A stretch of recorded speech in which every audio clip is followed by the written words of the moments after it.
નમસ્તે વિદ્યાર્થી મિત્રો, શેમ 5 વળાવી બાવી 509નો આપણો સોનેટનો સાહિત્ય સ્વરૂપ અને ઉદ્ભવ અને વિકાસનો પ્રશ્ન ચાલુ હતો. તો ફરી તેને અડધો આપણે બહિરંગ લક્ષણો જોઈ લીધા હતા, અંતરંગ લક્ષણો બાકી હતા. તો ફરી તેને આપણે એકવાર જોઈ લો કે પ્રસ્તાવના.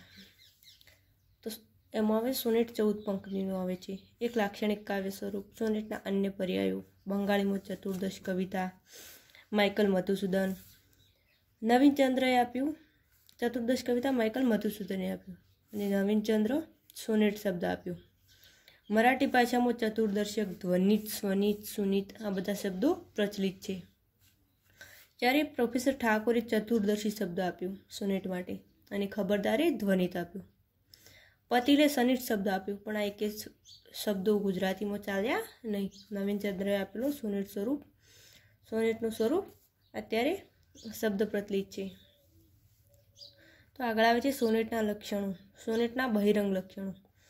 તેમાં એક પહેલો મુદ્દો પંક્તિ સંખ્યા, બીજો પંક્તિઓનું વિભાગીકરણ, સોનેટનો ઉદ્ભવ અને વિકાસ. તો સોનેટનો ઉદ્ભવ ઇટાલીમાં થયો હતો. પૂર્વાર્ધ 8 લીટીનું અને ઉત્તરાર્ધ 6 લીટીનું. અષ્ટક અને ષષ્ટક પેટ્રાકન શાહી પ્રાસ યોજના. ઉમાશંકર જોશીએ પ્રાસની વ્યાખ્યા આપી. ચરણોનો અંત થતો સમાન સ્વર વ્યંજન સમૂહનો વિનિયોગ. અને ચોથો છે સોનેટમાં છંદ વિધાન, એટલે કે સોનેટમાં 14 અક્ષરથી 19 અક્ષર સુધી જેટલા છંદ આવતા હોય તે સોનેટમાં વપરાય છે. પૃથ્વી, મંદાક્રાંતા, હરિણી, શાર્દુલ વિકૃત આ બધા શબ્દોનો સોનેટમાં વધુ પડતો ઉપયોગ થાય છે. તેમાં સૌથી વધારે પૃથ્વી છંદનો ઉપયોગ થાય છે. તો હવે આપણે જોવાના છીએ સોનેટના અંતરંગ લક્ષણો. તેમાં પહેલો મુદ્દો લખો, વક્તવ્યની આગવી મુદ્રા.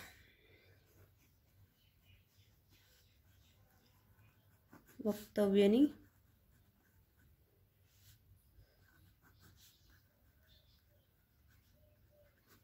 આગવી મુદ્રા. તેમાં જોઈએ તો સોનેટનું સ્વરૂપ દુષ્કર એટલા માટે છે કે એમાં સર્જક જ કહેવા માંગે છે કે એ વક્તવ્યની આગવી મુદ્રા સોનેટમાંથી અવશ્ય ઉપસી આવવી જોઈએ. સોનેટ ઉર્મી કાવ્યનો જ એક પ્રકાર છે. એમ છતાં એમ માત્ર ઉર્મી નહીં પરંતુ ઉર્મી રચિત ચિંતનનો મહિમા સ્વીકારવામાં આવ્યો છે. એટલે સોનેટ ઉર્મી કાવ્યનો જ એક પ્રકાર ગણાવ્યો છે. એમ છતાં એમ માત્ર ઉર્મી નહીં પરંતુ ઉર્મી રચિત ચિંતનનો મહિમા સ્વીકારવામાં આવ્યો છે. અને આ ઉર્મી રચિત ચિંતનને કારણે જ સર્જકના વક્તવ્યની કોઈ આગવી મુદ્રા એમાંથી અચૂક ઉપસી આવવી જોઈએ. એક વિચાર, એક સંવેદન, એક ઘટનાની આસપાસ સર્જાતું સોનેટ તેથી જ ઉર્મી અને ચિંતનના મરૂડ કે વળાંક પર પોતાનું સોનેટ સિદ્ધ કરે છે. તો કે એક વિચાર, એક સંવેદન અને એક ઘટનાની આસપાસ સર્જાતું સોનેટ તેથી જ ઉર્મી અને ચિંતનનો મરૂડ કે વળાંક પર પોતાનું સોનેટ સિદ્ધ કરે છે. સોનેટનો સર્જક પોતાના કથયિત્વની, પોતાના વક્તવ્યની ભૂમિકા સ્વીકારીને ભાવક એના સંવેદન અને વિચારની પરિધિમાં લાવી મૂકવાનું કામ કરે છે.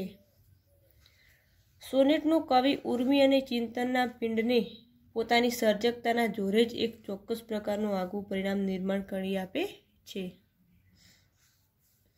કે સોનેટનો સર્જક પોતાના કથયિત્વ અને વક્તવ્યની ભૂમિકા સ્વીકારીને ભાવક એના સંવેદન અને વિચારની પરિધિમાં લાવી મૂકવાનું કામ કરે છે. સોનેટનો કવિ ઉર્મી અને ચિંતનના પિંડને પોતાની સર્જકતાના જોરે જ એક ચોક્કસ પ્રકારનું આગવું પરિણામ નિર્માણ કરી આપે છે. તો આથી વક્તવ્યની આગવી મુદ્રા. બીજા નંબરનો મુદ્દો છે વળાંક બિંદુ. સોનેટમાં વળાંક બિંદુ.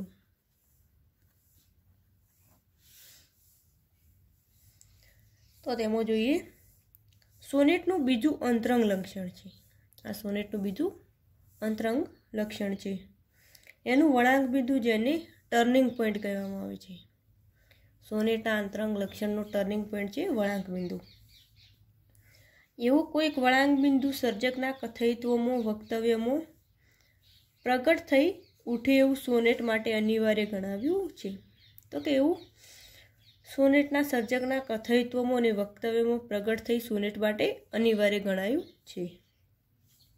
8 પંક્તિ આવતો વળાંક જેમ ઇટાલિયન પેન્ટ્રાકન સોનેટ માટે અનિવાર્ય છે, તેમ શેક્સપિયર સોનેટ માટે 12મી કે 13મી પંક્તિ પછી આવતો કોઈ વળાંક છે. એટલે કે જે ઇટાલિયન અને પેટ્રાકન સોનેટ શાહી છે તેમનો વળાંક શેક્સપિયર સોનેટ માટે 12મી કે 13મી પંક્તિ આવે છે અને તેમનો વળાંક 8મી પંક્તિ આવે છે. આવું કોઈ વળાંક બિંદુ જરૂરી લેખાયું છે. સોનેટમાં જે રીતે વિભાગીકરણ થાય છે એ જ રીતે એનો વળાંક પણ સાધવો જોઈએ. સોનેટમાં ત્રણ સોનેટો પ્રખ્યાત છે: ઇટાલિયન સોનેટ, પેટ્રાકન સોનેટ અને શેક્સપિયરિયન સોનેટ. જેમાં ઇટાલિયન સોનેટ અને પેટ્રાકન સોનેટ 8મી પંક્તિએ વળાંક લે છે અને શેક્સપિયરિયન સોનેટ 12મી કે 13મી પંક્તિએ વળાંક લે છે. આ વળાંક બિંદુની સર્જકની સર્જકતાની ગતિવિધિ સાથે પણ સંબંધ ધરાવે છે. સર્જકની સર્જકતાની ગતિવિધિ સાથે સંબંધ ધરાવે છે. તો આગળનો ત્રીજો મુદ્દો છે ગહન અને રહસ્યમય અનુભૂતિ.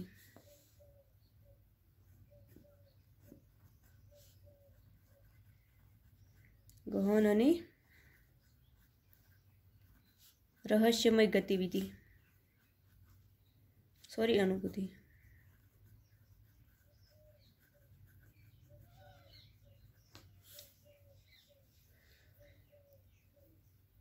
તો આ અંતરાંગ લક્ષણનો ત્રીજો મુદ્દો છે ગહન અને રહસ્યમય અનુભૂતિ. સોનેટ માટે કોઈ તરલ કે ક્ષુલ્લક લાગણી નહીં, પરંતુ ગંભીર, ગહન અને રહસ્યમય અનુભૂતિ જરૂરી ગણાય છે. એટલે કે સોનેટ માટે કોઈ તરલ કે ક્ષુલ્લક લાગણી નહીં, પરંતુ ગંભીર, ગહન અને રહસ્યમય અનુભૂતિ જરૂરી ગણાય છે. માનવ જીવનનું કોઈક આગવું દર્શન, કોઈ આગવો વિચાર, કોઈ આગવું સંવેદન એમાંથી પ્રગટ થાય છે અને એ રીતની એ પ્રકારની અનુભૂતિના કારણે જ સોનેટનું સોનેટ તત્વ સિદ્ધ થતું જોવા મળે છે. તો જૂનું ઘર ખાલી કરતા સોનેટમાં અંતે આંખમાં જે કણિકા ખૂંચે છે તે તો એનો પ્રાપ્ત થયેલી કરુણ સંવેદનશીલ અનુભૂતિની આ કરુણ અનુભૂતિ કઈ છે? જે ઘરમાં મુગ્ધ દાંપત્યનો દાયકો પસાર કરેલો એ જ ઘરમાં જન્મેલ બાળકને અગ્નિના ખોળામાં પણ સોંપેલો આ સ્મરણ, આ યાદ, આ સંવેદન અનુભૂતિ રૂપે સોનેટમાં અવતરે છે અને આખું સોનેટ વિલક્ષણ બની રહે છે. સ્મરણના સહારે જીવંત બની ઉઠેલા ભૂતકાળની વિભીષિકા જે રીતે પગમાં મણિકાના બોધ રૂપે પરિવર્તિત થાય છે, તેમજ સમગ્ર સોનેટની ધન્યતા રહેલી છે. એટલે અહીં જૂનું ઘર ખાલી કરતા જે સોનેટ છે તેની વાત કરવામાં આવેલી છે કે તેમાં રહેલી કરુણ ઘટના કવિ અહીં જૂનું ઘર ખાલી કરતા સોનેટમાં વર્ણવી છે કે જે ઘરમાં સુખનો દાંપત્યનો દાયકો પસાર કર્યો તે જ ઘરમાં જન્મેલ બાળકને અગ્નિના ખોળામાં સોંપેલો. આ બધું સ્મરણ, યાદ તે નાયિકાને થાય છે અને જૂનું ઘર ખાલી કરવાનું સોનેટનું કાવ્ય સ્વરૂપ ઉપસી આવે છે. તો ચોથા નંબરનો મુદ્દો છે અંતમાં નિર્માણ થતી ચોટ.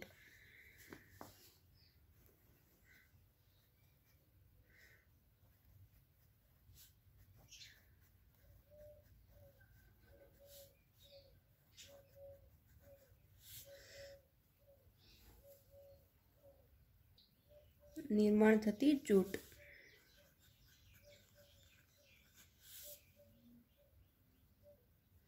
તો એમાં જોઈએ સોનેટના અંત ભાગમાં ચોટ નિર્માણ થતી થવી જ જોઈએ।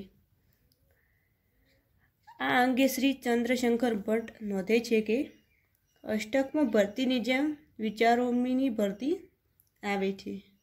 ચંદ્રશેખર ભટ્ટ કહે છે કે અષ્ટકમાં ભરતીની જેમ વિચારોની ભરતી આવે છે, પરંતુ તે પછી ઓટને બદલે સોનેટમાં ચોટ આવે છે।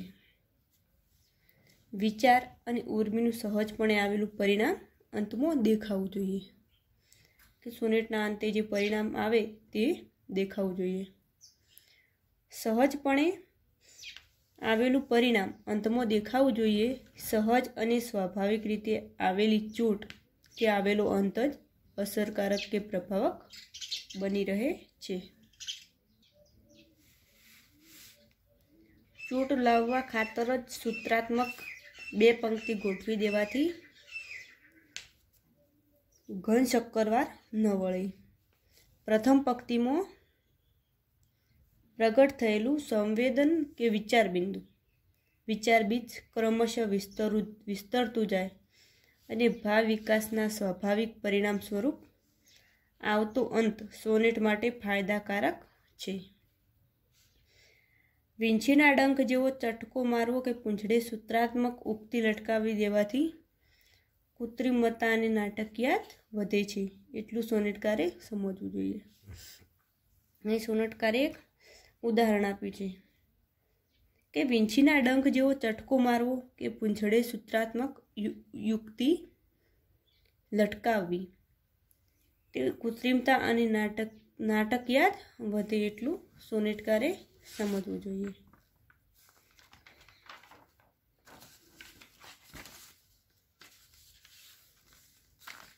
આ તો નિર્માણ થતી ચોટ। આગળનો 5મો મુદ્દો છે લાઘવની કથા અને શબ્દોની કરકસર।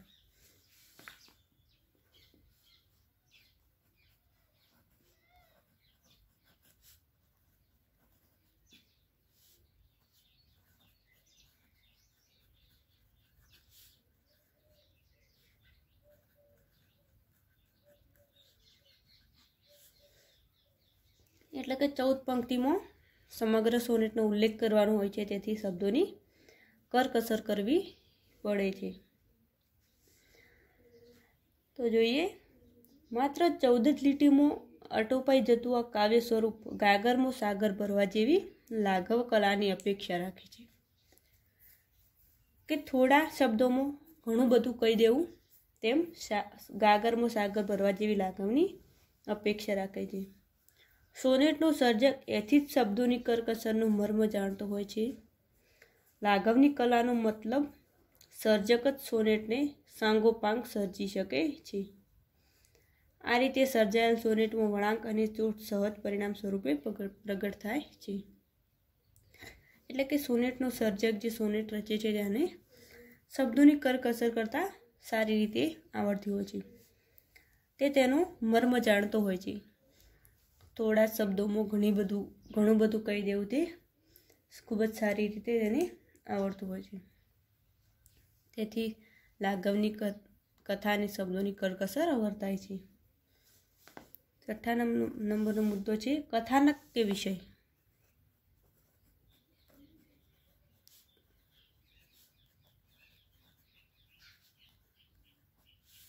કથાનક કે વિષય તો કે સોનેટના સર્જક માટે કથાનક કે વિષયની પસંદગીનું પૂર્ણ સ્વાતંત્ર્ય હોય છે। શરૂમાં સોનેટમાં પ્રેમ એકમાત્ર વિષય તરીકે નિરૂપાતો ઇંગ્લેન્ડમાં અને યુરોપમાં અનન્ય સ્થળોએ પણ વ્યક્તિ પ્રેમના સોનેટ અને સોનેટ માળાઓ રચાયેલી જોવા મળે છે। એટલે કે વિદેશની વાત કરી છે, ઇંગ્લેન્ડ અને યુરોપની, કે ઇંગ્લેન્ડ અને યુરોપના સ્થળોએ પણ સોનેટનો વ્યક્તિ પ્રેમ માળાઓ રચાયેલી જોવા મળે છે। સોનેટ માળાઓ રચાયેલી તેઓ ઇંગ્લેન્ડમાં યુરોપમાં પણ જોવા મળે છે। મિલ્ટને આ વિષય અંગે ખૂબ શક્તિ અને વિત દેખાડ્યા પછી વર્ડસવર્થે સોનેટમાં પ્રકૃતિ અને માનવ જીવનને લગતા ગહન વિષયો આમે જ કર્યા। મિલ્ટનશાહી સોનેટ પણ પ્રચલિત છે, તેમાં પ્રણય, પ્રકૃતિ, સ્વદેશ પ્રેમ, सामाजिक के अन्य संवेदन, प्रश्न, भक्ति, भावना विशेष, व्यक्ति विशेष, कोई लाक्षणिक घटना आ सोनेटमां निरूपवामां आवे छे। घणा बधा सोनेटनो कविए उल्लेख कर्यो छे के प्रणय विषयक, प्रकृति विषयक, स्वदेश प्रेम, सामाजिक, प्रश्न, भक्ति, भावना विशेष, व्यक्ति विशेष आ बधा सोनेटनो निरूपवामां आवे छे। सोनेटना सर्जकनी शुश्रूषा ज्यारे सोनेट क्षम अनुभूति लईने प्रथम पंक्तिमां अवतरे छे त्यारथी ज सोनेट सर्जननी प्रक्रिया आरंभाई छे। प्रथम पंक्तिना अनुसंधानमां ज बीजी पंक्ति अने बीजी पंक्तिना अंते पहला ज त्रीजी पंक्ति अने चौथी पंक्ति रचाई जाय छे। एटले के प्रथम पंक्तिना अनुसंधानमां बीजी पंक्ति के प्रथम पंक्ति जे रचाय तेना कारणे बीजी पंक्ति तेना अनुसंधानमां अने बीजी पंक्तिना अंत पहला त्रीजी पंक्ति चौथी पंक्ति रचाई जाय छे। एम के छेल्ली चार पंक्तिओ एकबीजाना आधार पर रचाई जाय छे अने एनी साथे ज प्रास आयोजन थवा मांडे छे। काव्यना अंते आवती चोट साथे ज सोनेटनो आनंद अने सोनेटनुं सत्य ए बंनेनी एक संयुक्त अभिव्यक्ति साकार थती जोवा मळे छे। एटले के सोनेटमां चोट साथे सोनेटनो आनंद पण आवी जाय छे अने प्रास आयोजन थवा मांडे छे। आ हता सोनेटना अंतरंग लक्षणो। तेमां हती वक्तव्यनी આગવી मुद्रा, वळांक बिंदु, गहन अने रहस्यमय अनुभूति, अंतमां निर्माण थती चोट, लाघवनी कथा, शब्दोनी करकसर अने छेल्लो छे कथानक के विषय। हवे जोवाना छे आपणे सोनेटनो उद्भव अने विकास। आ हतुं सोनेटनुं साहित्य स्वरूप विषे समजण।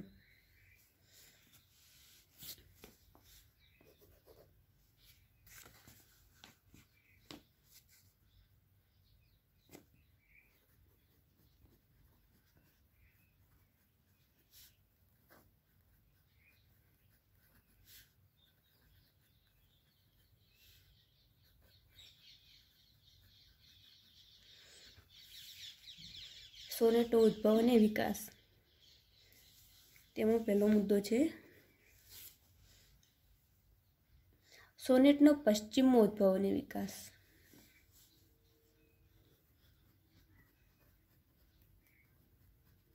सोनेटनो पश्चिममो उद्भव अने विकास।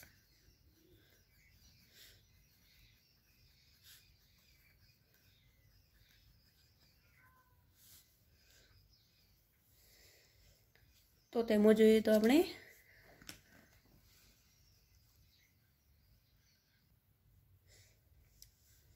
एक वात सौ विद्वानोए एक मते स्वीकारी छे। आ साहित्य स्वरूपना मूळिया इटालीमां नंखायेला छे के सोनेटनो उद्भव इटालीमां जोवा मळे छे। આગળ આપણે જોઈ ગયા સોનેટના બહિરંગ લક્ષણો કે સોનેટનો ઉદ્ભવ ઇટાલીમાં થાય છે। પરંતુ એમ છતાં એની ઉત્પત્તિ અંગે અનેક વાદ વિવાદ અને ચર્ચાના ચકડોળ આજ દિન સુધી ચાલતા રહ્યા છે કે તેનું સાહિત્ય સ્વરૂપની મૂળિયું ઇટાલીમાં નંખાયું છે, પરંતુ એમ છતાં તેની ઉત્પત્તિ અંગે અનેક વાદ વિવાદ ચર્ચાના ચકડોળા દિન સુધી ચાલતા રહ્યા છે। એક મત એવો છે કે સિસિલીની દ્રાક્ષની વાડીઓમાં શ્રમ કાર્ય કરતા કરતા સોરેનેલી, અંગ્રેજી શબ્દ છે કે સિસિલીની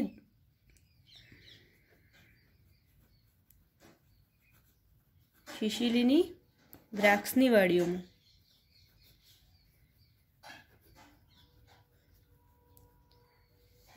વાડીઓમાં શ્રમ કાર્ય કરતા કરતા સ્ટોર્નલી નામની લોકગીત ગવાતા એ સ્ટોર્નેલીમાંથી જ સોનેટનો ઉદ્ભવ થયો છે।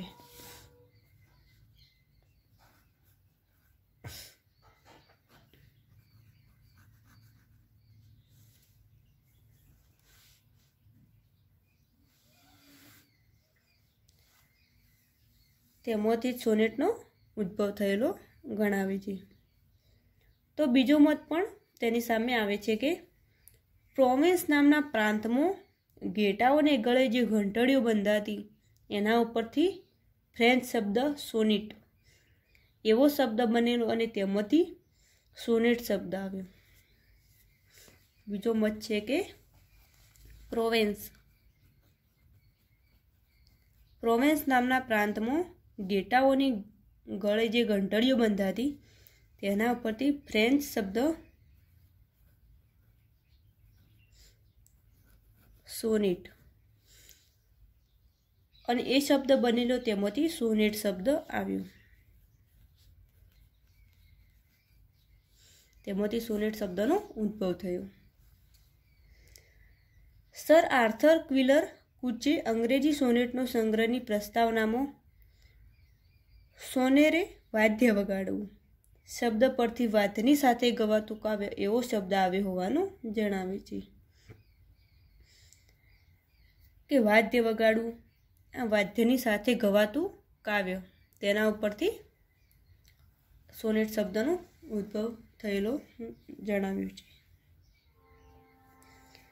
તો આગળ જોઈએ તો ઇટાલીમાં 13મી સદીમાં ગ્વિતોનીએ આ સ્વરૂપની તમામ શક્યતાઓને ચકાસી જોવાનો પ્રબળ પુરુષાર્થ કરેલો છે.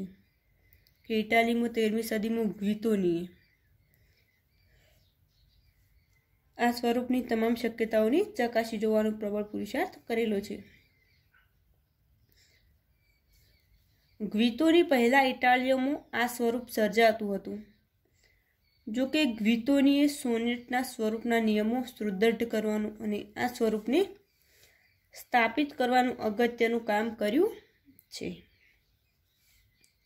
તેથી જ ગ્વિતોનીએ સોનેટના પિતા તરીકેનો ખિતાબ પ્રાપ્ત થયેલો છે. તો આઈએમપી પ્રશ્ન છે, સોનેટના પિતા.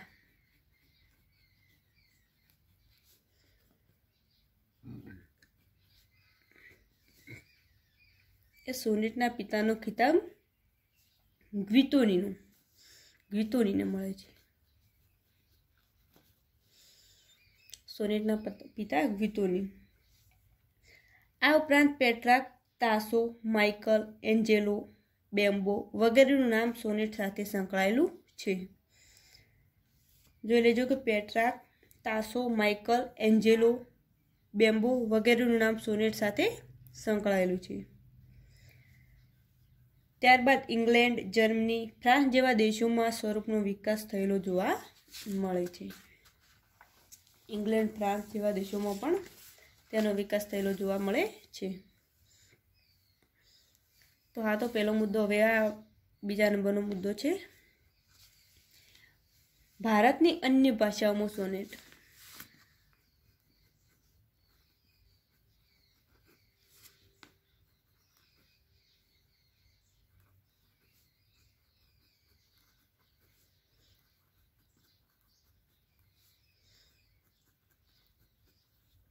ભારતની અન્ય ભાષાઓમાં સોનેટ. તો જોઈએ, મરાઠી સાહિત્યમાં સોનેટ કાવ્ય સ્વરૂપનો શુભારંભ કવિ કેશવ સૂતે કરેલો. ધ્યાન રાખજો, મરાઠી ભાષામાં સોનેટનો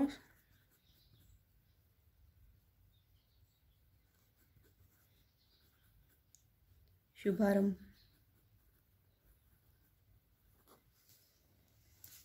કેશવ સૂતે કરેલો.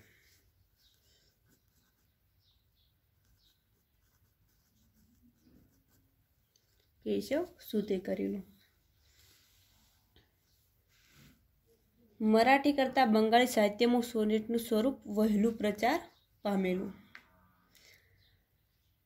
માઇકલ મધુસૂદન નામના સર્જક દ્વારા બંગાળી ભાષામાં સૌથી પહેલા સોનેટનું કાવ્ય સ્વરૂપનું સર્જન થયેલું.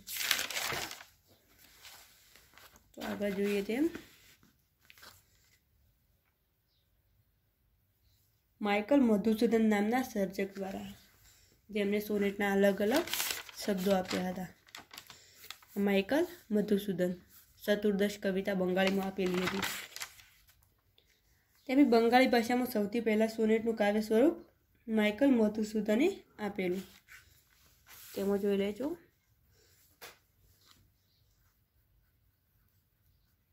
માઇકલ મધુસૂદન બંગાળી ભાષામાં.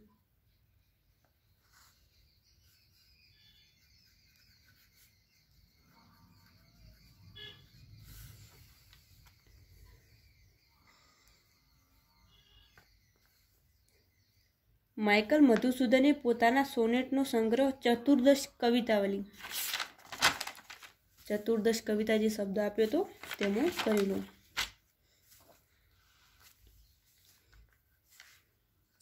તો કે માઇકલ મધુસૂદને પોતાના સોનેટનો સંગ્રહ ચતુર્દશ કવિતાવલી,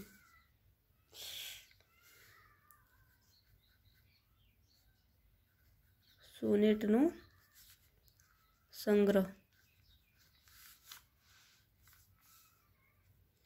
ચતુર્દશ કવિતાવલીમાં કરેલો. ચતુર્દશ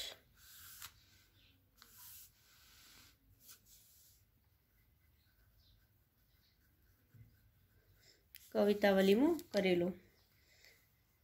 તેમાં 102 સોનેટ આપેલા છે. 102 સોનેટ આપેલા છે. કવિએ સોનેટનું સર્જન માટે એક સોનેટમાં પેટ્રાર્ક પ્રયત્નો ઋણનો સ્વીકાર કરેલો છે. માઇકલ મધુસૂદન પછી દેવેન્દ્રનાથ, ચિત્તરંજન, રવિન્દ્રનાથ, નવીનચંદ્ર જેવા કવિઓ સ્વરૂપને સમર્થ રીતે ખેડે છે. કે માઇકલ મધુસૂદને બંગાળી ભાષામાં સોનેટ કાવ્યનું શરૂઆત કરેલી. સોનેટનો સંગ્રહ ચતુર્દશ કવિતાવલીમાં કરેલો. તેમાં 102 સોનેટ આપેલા. તેમના પછી દેવેન્દ્રનાથ, ચિત્તરંજન, રવિન્દ્રનાથ અને નવીનચંદ્ર જેવા કવિઓ સ્વરૂપનું સમર્થ રીતે ખેડે છે. બંગાળી અને ગુજરાતી ભાષામાં જેવા સોનેટ લખાયા છે એવા સોનેટ બીજી કોઈ ભાષામાં લખાયા નથી. એટલે કે જેવા સોનેટ ગુજરાતી ભાષામાં લખાયા છે અને બંગાળી ભાષામાં માઇકલ મધુસૂદને જેવા સોનેટ લખ્યા છે તેવા અન્ય કોઈ ભાષામાં જોવા મળતા નથી. તો આ તો સોનેટનો ઉદ્ભવ વિકાસ પશ્ચિમમાં. તો ફરી એકવાર જોઈ લઈએ. આજે આપણે શરૂ કર્યું સોનેટના અંતરંગ લક્ષણોથી. તેમાં વક્તવ્યની આગવી મુદ્રા, વળાંક બિંદુ, ગહન અને રહસ્યમય અનુભૂતિ, અંતમાં નિર્માણ થતી ચોટ, લાઘવ કથા, શબ્દોની કરકસર, કથાનક કે વિષય, આ બધા આવે છે મુદ્દા સોનેટના અંતરંગ લક્ષણમાં. પછી આવે છે સોનેટનો ઉદ્ભવ અને વિકાસ. તો કે સોનેટનો પશ્ચિમો ઉદ્ભવ અને વિકાસ. તો સોનેટનો મૂળિયા ઇટાલીમાં નંખાયા. તેમાં અનેક મતો પ્રવર્તે. તો પ્રથમ મત પ્રમાણે સિસિલીની દ્રાક્ષની વાડીઓમાં દ્રાક્ષ જે વીણતા હતા તેમાં સ્ટ્રોનેલલી શબ્દથી લોકગીત ગવાતું. તેમાંથી સોનેટનો ઉદ્ભવ થયો છે. જે સિસિલીની દ્રાક્ષની વાડીઓમાં જે શ્રમ કાર્ય કરતા જે મજૂરો હતા તેમના દ્વારા તેમના લોકગીતથી આ સોનેટનો ઉદ્ભવ થયો છે તેવો મત પ્રવર છે. બીજો મત છે કે પ્રોવેન્સ નામના પ્રાંતમાં જે ઘેટાઓની ગળે જે ઘંટડીઓ બંધાતી અને તેમના ઉપરથી ફ્રેન્ચ શબ્દ સોનેટ આવ્યો અને તેમાંથી સોનેટ શબ્દનો ઉદ્ભવ થયો. સોનેટના પિતા ગ્વિતોનિયને ગણે છે. અને બીજો મુદ્દો આવે છે ભારતની અન્ય ભાષાઓમાં સોનેટ. ભારતમાં કઈ કઈ ભાષામાં સોનેટ રચાયા છે? તો કે મરાઠી ભાષામાં જે સોનેટનો શુભારંભ કર્યો છે તે કેશવ સૂતે કર્યો છે મરાઠી ભાષામાં. અને માઇકલ મધુસૂદને બંગાળી ભાષામાં સોનેટનો શુભારંભ કર્યો છે. માઇકલ મધુસૂદને સોનેટનો સંગ્રહ ચતુર્દશ કવિતાવલીમાં 102 સોનેટ આપીને કરેલો છે. તેના સિવાય દેવેન્દ્રનાથ, ચિત્તરંજન, રવિન્દ્રનાથ, નવીનચંદ્ર આ બધા કવિઓએ પણ સોનેટનું સ્વરૂપ ખેડ્યું છે. બધી ભાષાઓ કરતાં બંગાળી અને ગુજરાતી ભાષામાં સોનેટ લખાયા છે તેવા બીજી કોઈ ભાષાઓમાં લખાયા નથી. આ પ્રશ્ન હજી સુધી બાકી છે. ગુજરાતીમાં સોનેટનો ઉદ્ભવ અને વિકાસ. આગળનો મુદ્દો છે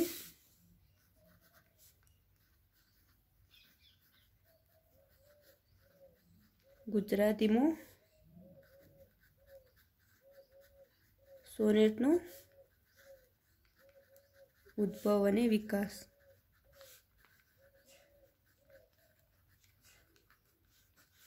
તો આ પ્રશ્ન આપણે આગળના લેક્ચરમાં જોઈ લઈશું. અત્યારે 2 લેક્ચરમાં આપણે અડધો પ્રશ્ન જોઈ લીધો છે. આગળના લેક્ચરમાં આપણે જોઈશું ગુજરાતીમાં સોનેટનો ઉદ્ભવ અને વિકાસ.